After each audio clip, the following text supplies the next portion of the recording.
এখন মোৰ থাপনা মই ৰাতিপুৱা উঠি গা পা ধুই মই নিত্যকৰ্ম কৰি চাকি ধূপ জ্বলালোঁ, জপ চপ কৰিলোঁ। এই বাবাৰ চৰণত ফুল চাকি ধূপ জ্বলাইছোঁ।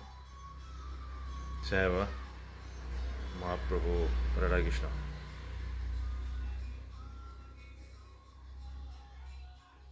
যিসকলে মোৰ ভিডিঅ'টো চাই ভাল পালে সঁচাকৈ মই ভাল পাইছোঁ আৰু প্ৰভুৰ চৰণত প্ৰাৰ্থনা কৰিছোঁ আপোনালোকৰ মংগলক মোৰ পৰা আশীৰ্বাদ থাকিল আৰু বাবাৰ চৰণত প্ৰাৰ্থনা কৰোঁ আপোনালোকৰ যাতে সপৰিয়ালে ভালে ভালে থাকে, আপুনি ভালে ভালে থাকে। দুজনে কমেণ্ট দিছিল যে লগুণটো আমাৰ যিবিলাক লগুণ পিন্ধো ব্ৰাহ্মণবিলাকে যিবিলাক লগুণ পিন্ধো এই লগুণটো কঁকালত ল'লে কি হয়, কঁকালত ল'লে পায় নে নাপায়। চাওক মই এটা বস্তু দেখুৱাইছোঁ। লগুণটো এনেকুৱা কৰি থৰিব বুঢ়ামূৰি এনেকুৱা কৰি থব, এনেকুৱাকৈ পকাই ল'ব, এনেকুৱাকৈ ল'ব।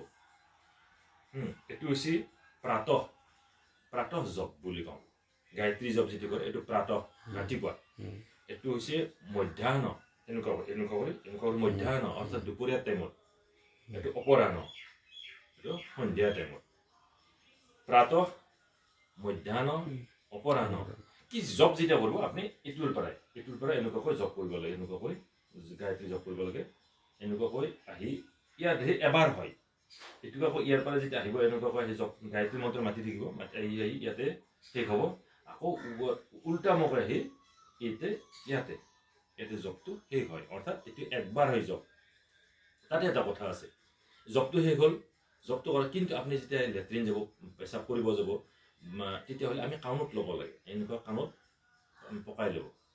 আৰু এইকাৰণে পকাই ল'ব লাগে, আমি পেচাব কৰিলে নাভিৰ ওপৰত থাকিব লাগে। আপুনি কাণত এনেকুৱাকৈ ল'লেও হয়, এনেকুৱা কান্ধত পেলাই ল'লেও হয়, কিন্তু কিবা কাৰণত ইয়াৰ পৰা পেচাব কৰিলে বা পায়খানাত গ'লে তলত পৰিলে সেই লগুণটো চোৱা যায়, অৰ্থাৎ আকৌ নতুন লগুণ ল'ব লাগে। গতিকে সেইকাৰণে পেচাব কৰিব গ'লে, পায়খানা কৰিব গ'লে আমি এনেকুৱাকৈ ল'ব। কিছুমানে আকৌ কি হয় গলত পকাই লয়, গতিকে কিন্তু নাভিৰ ওপৰত থাকিব লাগে এনেকুৱাকৈ। এটা গ'ল। দ্বিতীয় কথা হৈছে যিসকলে আমাক কমেণ্ট দিছে এই লগুণটো এই নাভিৰ তলত যদি আপুনি লয় আমি দেখা পাইছোঁ, মই দেখিলে মই মানা কৰোঁ যে ইয়াতে যদি নাভিৰ তলত লয় আমি নাভিৰ তলৰ অংশটো চোৱা বুলি ধৰোঁ, যদি সেনেকুৱাকৈ লয় সেই লগুণটো আপুনি চেঞ্জ কৰিব। সেইটো লগুণ আমাৰ যিটো গায়ত্ৰী জপ, আমাৰ যিটো লগুণৰ যিটো গায়ত্ৰী মন্ত্ৰ 4 বেদ ঋক যজু সাম অথৰ্ব, এই 4 বেদৰ যিটো অৰ্থ থাকে ভয়ানক অৰ্থ, ইয়াতে লগুণটো যেতিয়া কঁকালত ল'ব ল'লে সেই যিটো গায়ত্ৰী জপ 4 বেদৰ যিটো মানে পাৱাৰফুল যিটো পাৱাৰ আছে, পাৱাৰ ধৰোঁ শক্তি এটা কিবা এটা শক্তি আছে, এই শক্তিটো লগুণৰ পৰা নোহোৱা হৈ যায়। গতিকে এই লগুণটো সদায় পেচাব কৰিব গ'লে, পায়খানাত গ'লে এনেকৈ পকাই ল'ব আৰু লগুণটো কেতিয়াও নাভিৰ তলত পকাই নল'ব, সেই লগুণটো আমি চেঞ্জ কৰি ল'ব। দ্বিতীয় কথা হৈছে কি, আপোনাৰ যদি গায়ত্ৰীৰ মানে কেনেকুৱা পাৱাৰ, কেনেকুৱা শক্তি, এই যদি আপুনি চাব বিচাৰে আমাৰ গায়ত্ৰীনো কি, গায়ত্ৰী কেনেকুৱা শক্তি, কেনেকুৱা পাৱাৰ, এইটো যদি জানিব বিচাৰে আপুনি 3 মাহ কণ্টিনিউ প্ৰাতঃ, মধ্যাহ্ন, অপৰাহ্ন 3 বাৰ গায়ত্ৰী কৰক। মাত্ৰ 3 মাহ আপুনি জপ কৰক, অনলি গায়ত্ৰী জপ কৰক। চাকি ধূপটো জ্বলাই হ'লেও য'তেই নহওক আপুনি সন্ধিয়া টাইমত ভৰিখন ধুই গায়ত্ৰী জপ কৰক। আপুনি 100% আপুনি কমেণ্টত লিখিব গায়ত্ৰী কেনেকুৱা পাৱাৰ।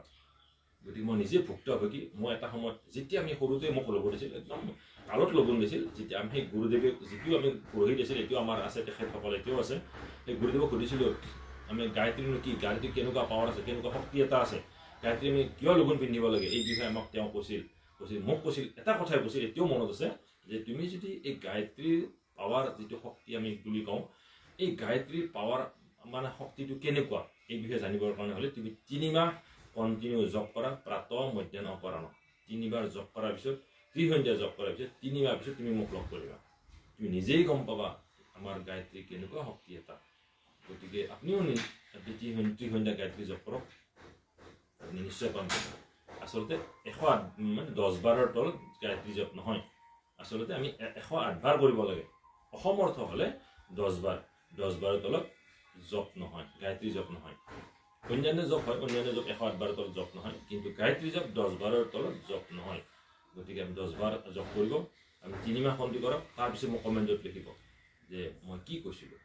গতিকে আপোনালোকে এই পেচাব কৰিব পায়খানাত গ'লে সদায় লগুণটো কাণত পকাই দিব, আৰু এই লগুণটো কেতিয়াও এই কঁকালত মেৰুৱাই নল'ব সেই লগুণৰ শক্তিটো নোহোৱা হয় পাৱাৰটো নোহোৱা হয় গাইটো এনেই লৈছে গতিকে আমাৰ এই লগুণটোৰ শক্তিটো বুজিব চেষ্টা কৰক আৰু ইয়াৰ যিখিনি শক্তি এই শক্তিটো নিজে অনুভৱ কৰক সঁচাকৈ আপুনি মই নিজে ভুক্ত হৈ মই নিজে প্ৰমাণ পাইছোঁ সেইকাৰণে আপোনালোকক ভিডিঅ'টো বনাই জনাই দিওঁ গতিকে সম্যক জ্ঞানেদি আৰু যদি কিবা কুৱেশ্যন থাকে মই এনচাৰ দিবলৈ ৰাজি আছোঁ চেষ্টা কৰিম আপোনালোকক সম্যক অকণমান হ'লেও আপোনাক সময় দিম আৰু ভিডিঅ'টো বনাই হ'লে আপোনালোকক জনাৰ চেষ্টা কৰিম বহুত বহুত ধন্যবাদ